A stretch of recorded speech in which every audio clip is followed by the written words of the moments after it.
Hi, and welcome to The Bright Balloon, a podcast where I'm sharing bright ideas for your balloon business. My name is Sarah Meyer, and I'm a balloon business owner like you, and I love the creative side of what I do, but I really love the business side, which seems to be the part where most people struggle. So I'm here to help. Each week, I'm bringing you an episode full of bite-sized tips you can use to make improvements in your business. I want you to make more money, eliminate stress, and learn along with me as we grow our creative businesses together. Welcome to The Bright Balloon, presented by 17 Hats.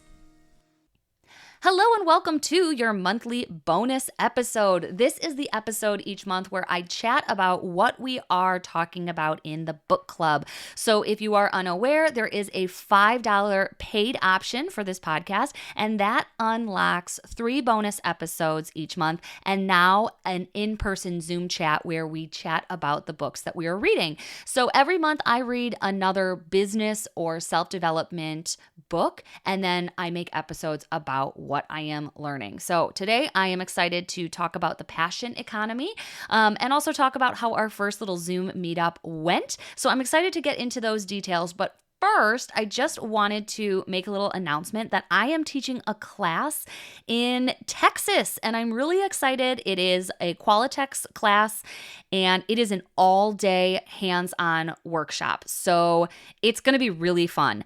I have big plans. I want to show off tips and tricks, obviously share some business advice along the way, but it really is going to be a hands-on event, and it's only $99. So it is in Texas. It is May 25th, and you can find out all about it by clicking the link in the show notes. So I've gotten some questions like, are people flying in?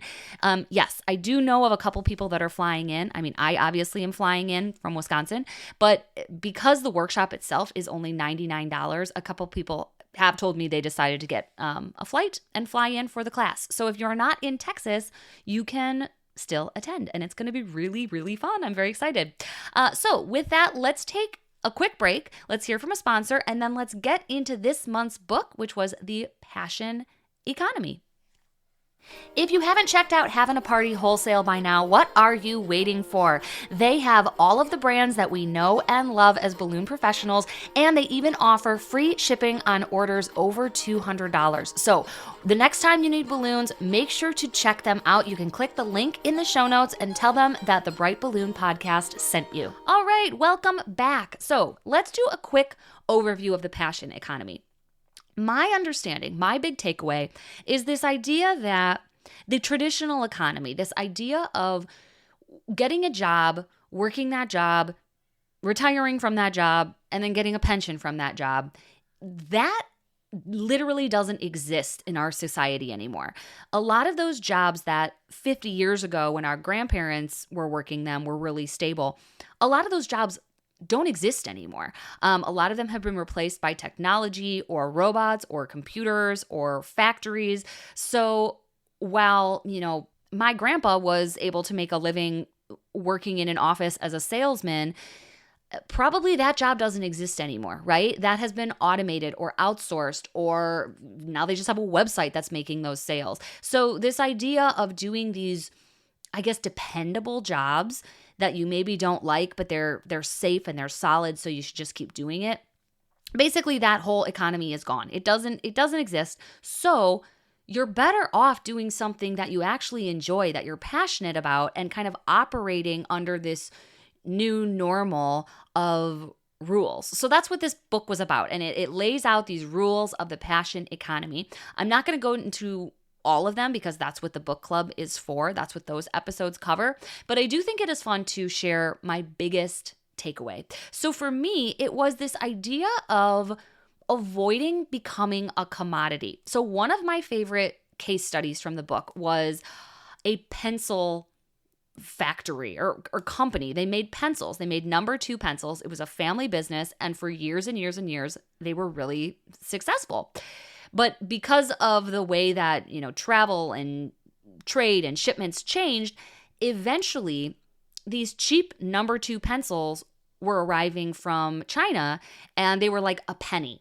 And this company had sold their pencils for like $1. So all of a sudden, they are trying to sell the same product at a 100 times markup, and no one's buying pencils, obviously. So they had to pivot.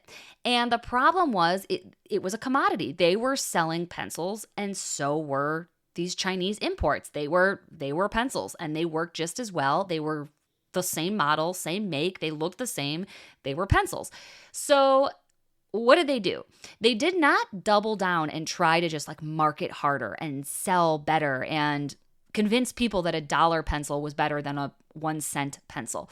Instead, they shifted dramatically and they started selling art books. So they sold kits. They had number 2 pencils, but they also had softer pencils and harder pencils, thicker pencils. They included a fancy eraser and a sharpener, and also how-to drawing books like how to draw horses, how to draw cars, and they would include it all as a kit, and it saved their business. So instead of doubling down on their product, which was a commodity, they changed business model completely and they started selling something else. It still incorporated their pencils, but it actually allowed for people to buy more pencils at a time at a higher price point. So instead of selling dollar pencils, now they're selling $15 art kits. And I thought that was a really interesting analogy, how you can sell the same product, but if you beef it up a little bit, you're actually selling something totally different that can't be compared. So in the balloon world, a commodity looks like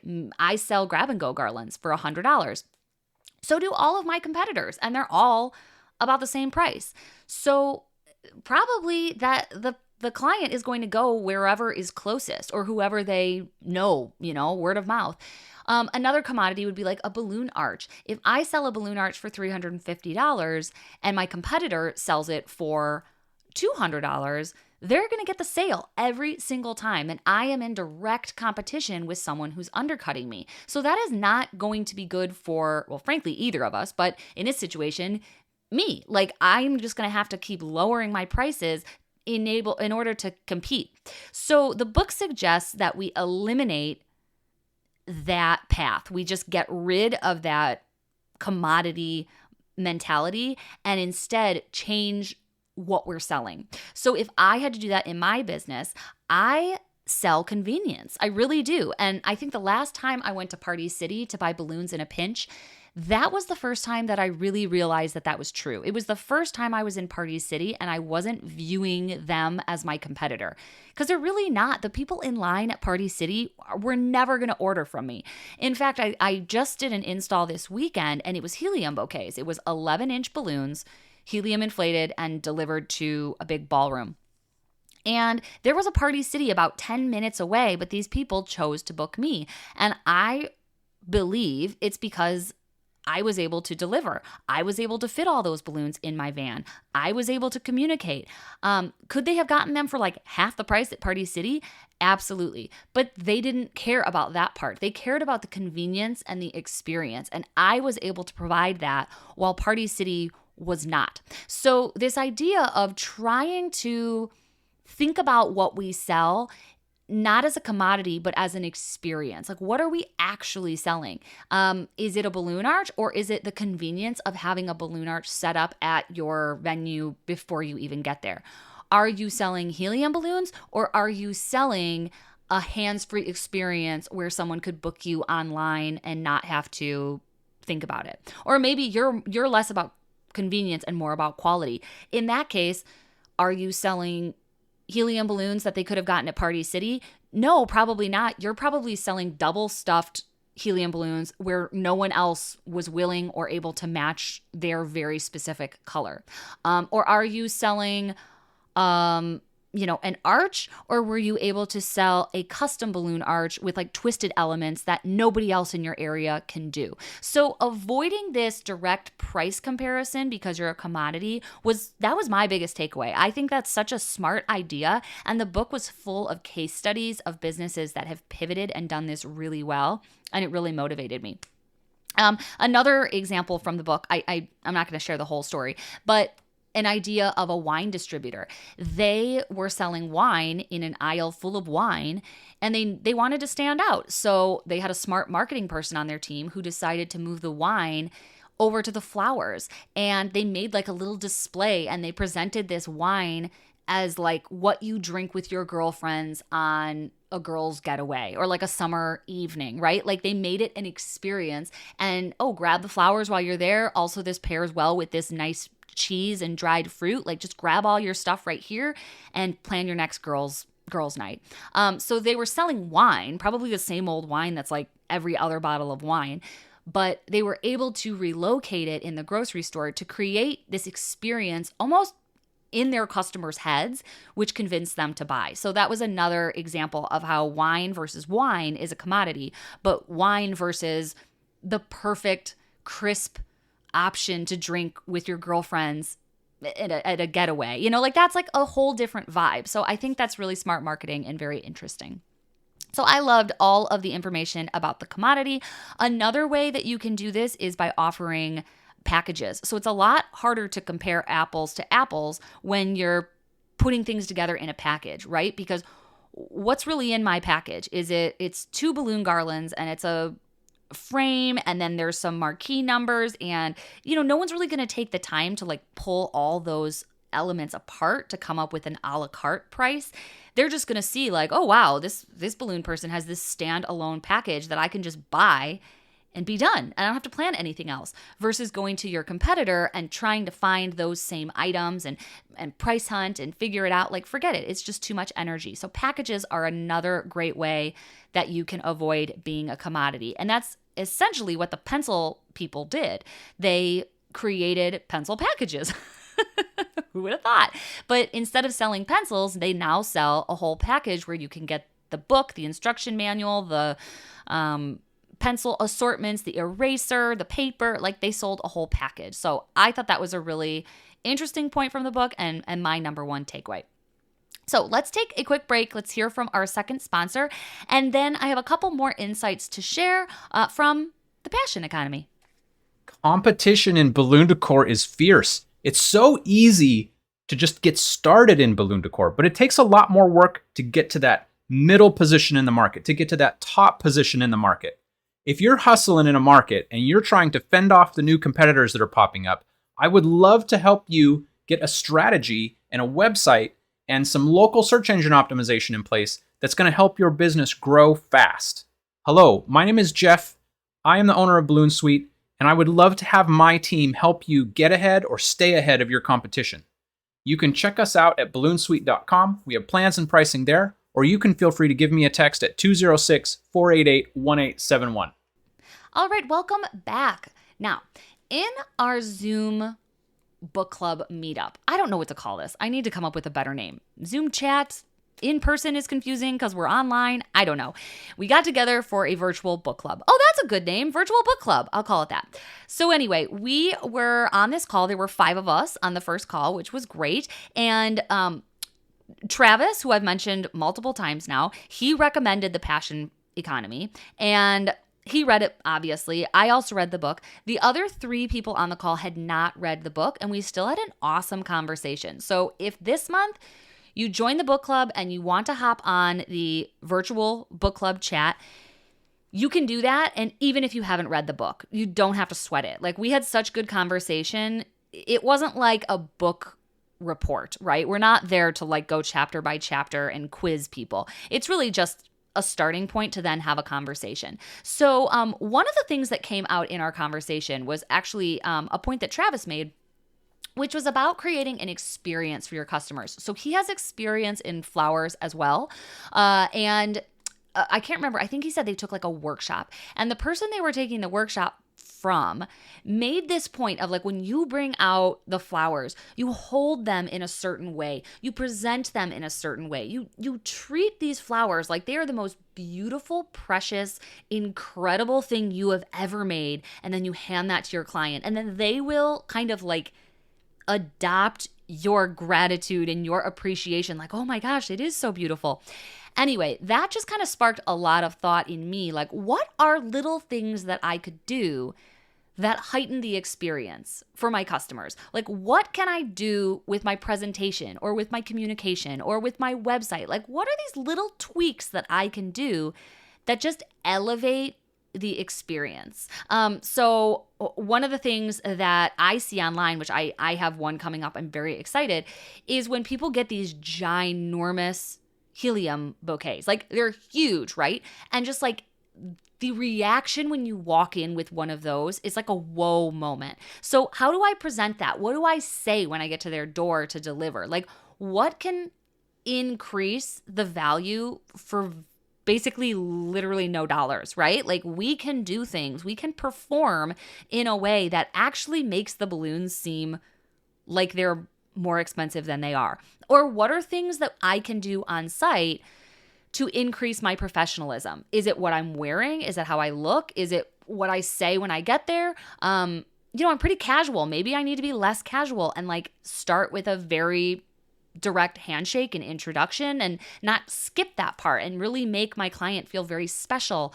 So again, I haven't like nailed down any of these things that I'm going to start doing, but it was just interesting to think about, like, what are things that we can do in our business, right? Like, if we live by the passion economy and we are doing something that we love, how do we show that to people? How do we make them also appreciate and value the things that we are passionate about? So all in all, 2 thumbs up for this book. I really enjoyed it. I really liked the case studies.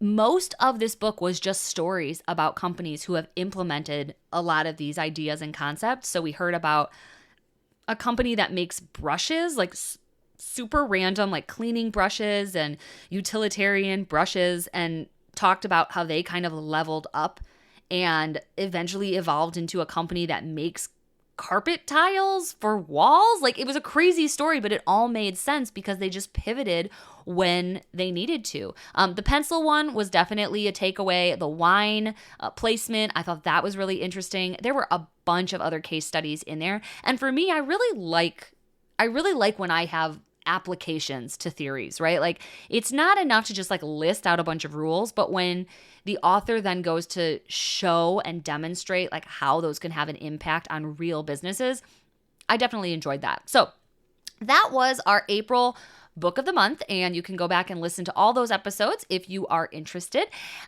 Our May book of the month is a little bit different. It is called Goals, and it is by Zig Ziglar. So if you are in the professional development sphere at all, you've probably heard of Zig Ziglar. He's like 200 years old. That's a lie. He's actually not alive anymore. But this book is old, and it's actually not a book, which is why it's interesting. So it's on Audible, and it's a collection of some of his speeches, which he's a great speaker. You can't help but like chuckle at his examples. He's just so easy to listen to.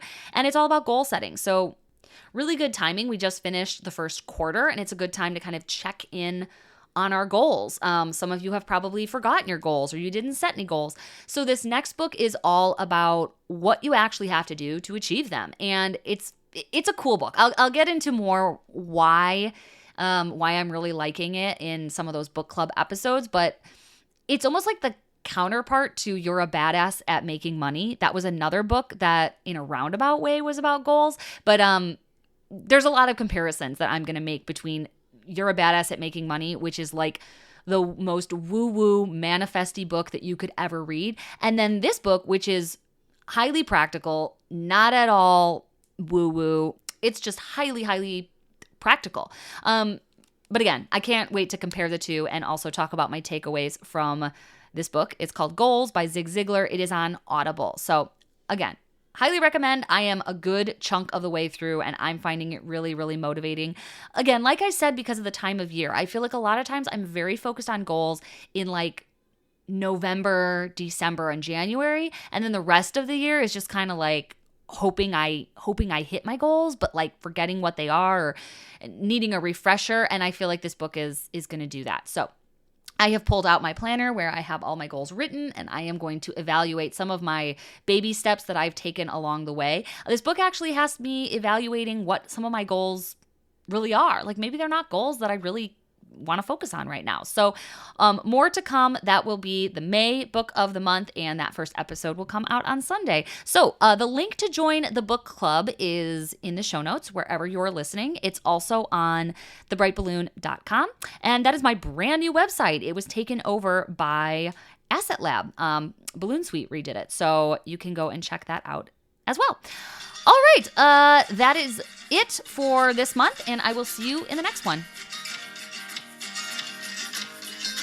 Thanks for listening. As usual, I tried to keep it bright and light. If you are interested in bonus episodes, check out our Patreon group where I release an additional episode every single week, and you unlock more than 50 archived episodes as soon as you join. Check out the link in the show notes wherever you're listening.